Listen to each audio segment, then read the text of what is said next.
ఎప్పుడైనా సరే మనం మన గురించి చెడుగా ఆలోచించుకోవడం, మనల్ని మనమే తక్కువ చేసి మాట్లాడుకోవడం, ఇది నా వల్ల కాదు, నా బ్రతుకెప్పుడు ఇంతే, ఇక నా బ్రతుకు ఇంతే, ఇలాంటి నెగిటివ్ అన్నీ మాట్లాడుకోవడం మానేయాలండి.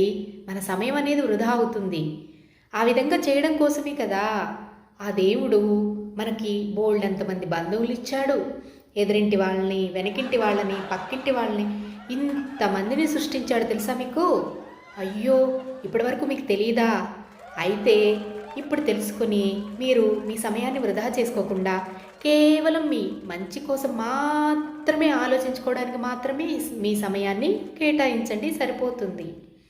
నేను కూడా చెప్తున్నాను, మా కోసం మీ సమయాన్ని కేటాయించి చక్కగా నెగిటివ్గా ఆలోచించి మీ సమయాన్ని మా కోసం కేటాయిస్తున్న అందరికీ కూడా చాలా చాలా థ్యాంక్స్. ఆ భగవంతుడు మిమ్మల్ని అందరినీ కూడా చల్లగా చూడాలండి.